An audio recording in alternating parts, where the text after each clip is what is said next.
How's it going there, everybody? It's Mr. Zen over here bringing you guys a brand new Tower of God chapter discussion. And for today's segment, guys, we're going to be talking about is chapter 328. As in this chapter, folks, we actually get to see a little bit more hinted as to what is Garam's ideals. We get to see what Urik Mazano is actually doing, and we get to see also what Helljoy's actual part of his origins were in this chapter, as it seems that SUIU is actually putting his best at it. And on top of that, folks, I do want to mention that today at work, while I was talking to a person from Korea, I mentioned about Tower of God. Even non-Manwha fans even are aware of Tower of God. That was so hilarious. I just wanted to point that out, that it was so hilarious when I talked to one of the guests. It was that funny because of the fact that she looked at me and said, "Oh my God, you know Tower of God?" I'm like, "Yeah." I'm like, who doesn't know Tower of God? No, I'm just kidding. I didn't really tell her in that manner. But the fact is, Tower of God is a very popular series. In case you guys haven't really checked that out, the Tower of God, like I said, is one of the ages. It's one of those manhwas itself that it's actually setting itself into one of its own standards. But before I digress and go on and to talk about how great the manhwa is, I mean, let's talk about chapter 328, guys. I mean, come on. Come the freaking on.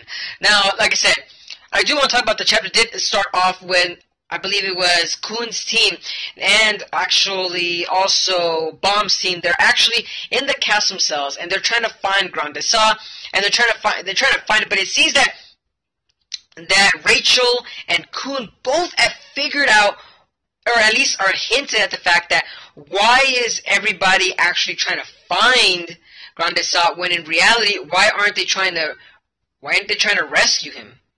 Actually, I shouldn't say I wasn't trying to rescue him. It's more to the fact that why aren't they trying to kill Helljoy himself instead of rescuing Grande Sa?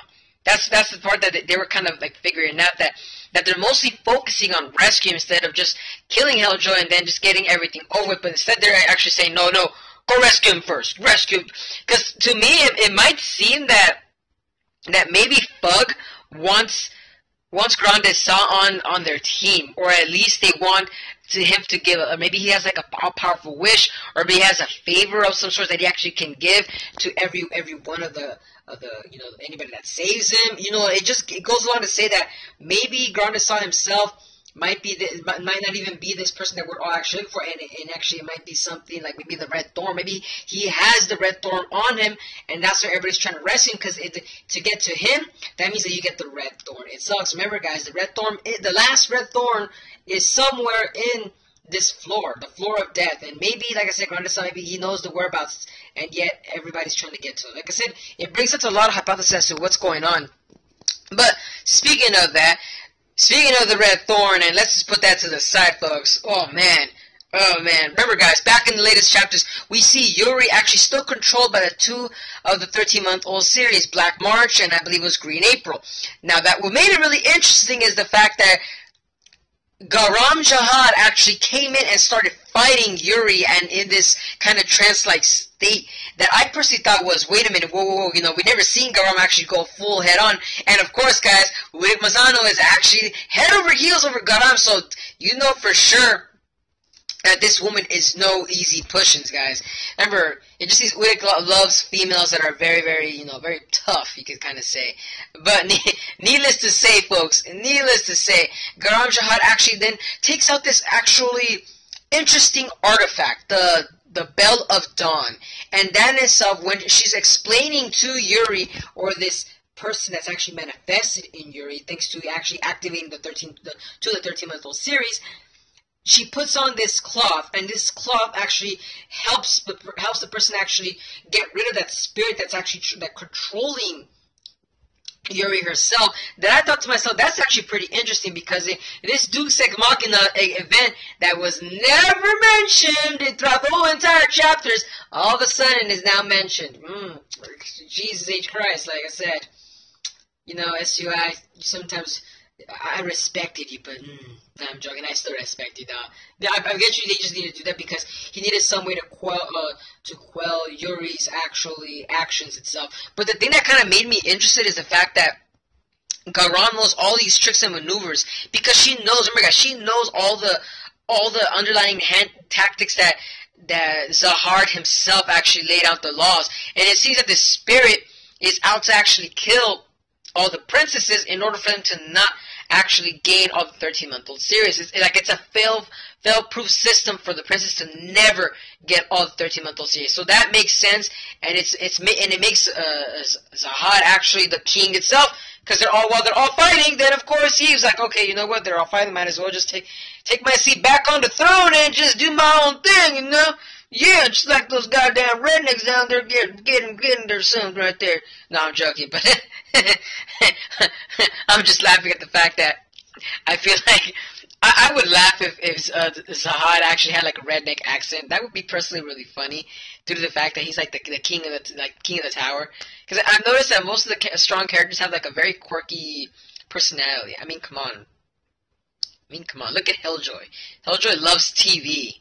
He loves TV, but even though he only has the TV news, he loves comic books. I mean, come on, you don't really see that as a villain of the arc. And speaking of Helljoy, going back to this character, later in the frickin' chapter, folks, chapter 228, we see that Helljoy himself, he is actually the administrator's child, or the spawn of the administrator that or I believe that was actually just basically the whole administrator, the decayed body of the administrator, I couldn't get that out of my head, spawned Helljoy. And it makes sense because it actually goes on with the theme of the Floor of Death, as it's just maggots, bugs, you know, creepy crawlers just going all about. It makes sense why Helljoy has that kind of outlook that he's been showing every time he gets more and more angry. If you guys notice that with each of the upcoming chapters, Helljoy is slowly just showing as to how more and more not demonic, but more how parasitic he actually looks. He looks like more like a bug now. He has giant gaping red teeth. He has long bug antennas. Like, the more and more he's getting here, the more he's showing his true colors. And that's what is making me interested, is the fact that Helljoy, to me, Helljoy will just look like a giant parasite.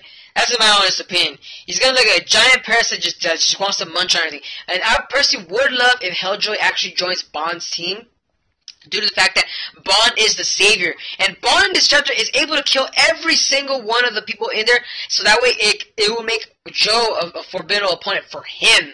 That would be pretty interesting, that I personally would love to see. And seeing on top of that, he actually could also help Helljoy escape. Because remember, Helljoy just wants to leave this place. He does not want to be there anymore. He wants to climb the tower. And that in itself, guys, when I heard those lines come out from Helljoy, I told myself, bro, he's joining Bond's team. He's either joining Bond's team, or he's joining Kuhn's team. Or if not one of those two, he's going to be joining Rachel's team. If he joins Rachel's team, I would not love that. Personally, I would not love it. It would just make Rachel once again strong, like to match up against Bomb itself. Like, that would be pretty tough. I'm not going to lie to you guys. I'm not going to lie to you. Just think about it, kind of hurts to say, because I do like how quirky he is, and it would make sense if he does join Rachel at the same time. Like I said, another reason why I say this, because he seems very like he's like a businessman. If it benefits him, he'll be quickly to join. And I can see Rachel actually just easily just manipulating this guy. And then I can see Hockney then going to actual Bond's team, since they both are kind of really rekilling themselves and actually having a good old friendly chat with themselves. So I could see both, like, I could see that contrast between those two. As this arc, you know, like every arc that comes out, either a person dies or somebody joins the teams. It's one or less of the two, guys. But last but not least, I do want to mention in the chapter was Urik Mazano, and it's interesting that he's still parading around there. Remember, he wants to destroy Helljoy. So we still have to figure out if Helljoy really is going to survive this arc as well, because Urik Mazano is there to kill him, because he doesn't want this administrative child to actually still be walking around. He's there to just finish the job there. So if he finishes the job, so that means that let's say goodbye to then Helljoy probably not joining Bomb's team or Rachel's team. Or either that, like I said, Urik Mazano might be fighting against someone else, or maybe he might be sent somewhere. Like I said, like Urik Mazano just being there, just kind of throws everything off for a loop. Like I said, it questions the reader. It's like, whoa, all these characters are coming closer and closer. So it goes on to say, will Bomb finally talk to Uramazana in a one-to-one chat, or will Rachel talk to him, or will freaking Uramazana actually gather the thorn for himself, and then that kind of just throws off Rachel and Bomb's actual ambition to get the thorn itself. Like I said, that in itself, personally, that would make this story very interesting. But let me know down in the comments below, guys, as to what are you guys' thoughts on chapter 328 of Tower of God Season 2. Like I said, Tower of God is going pretty good. Like I said, just the way the storyboard writing is going, great, guys. But like I said, let me know down in the comments. And as always, guys, if you guys enjoy my content, don't forget to give a like, comment, share, and subscribe for more Tower of God discussions. And as always, hope to see you guys in the next video. Peace out, homies!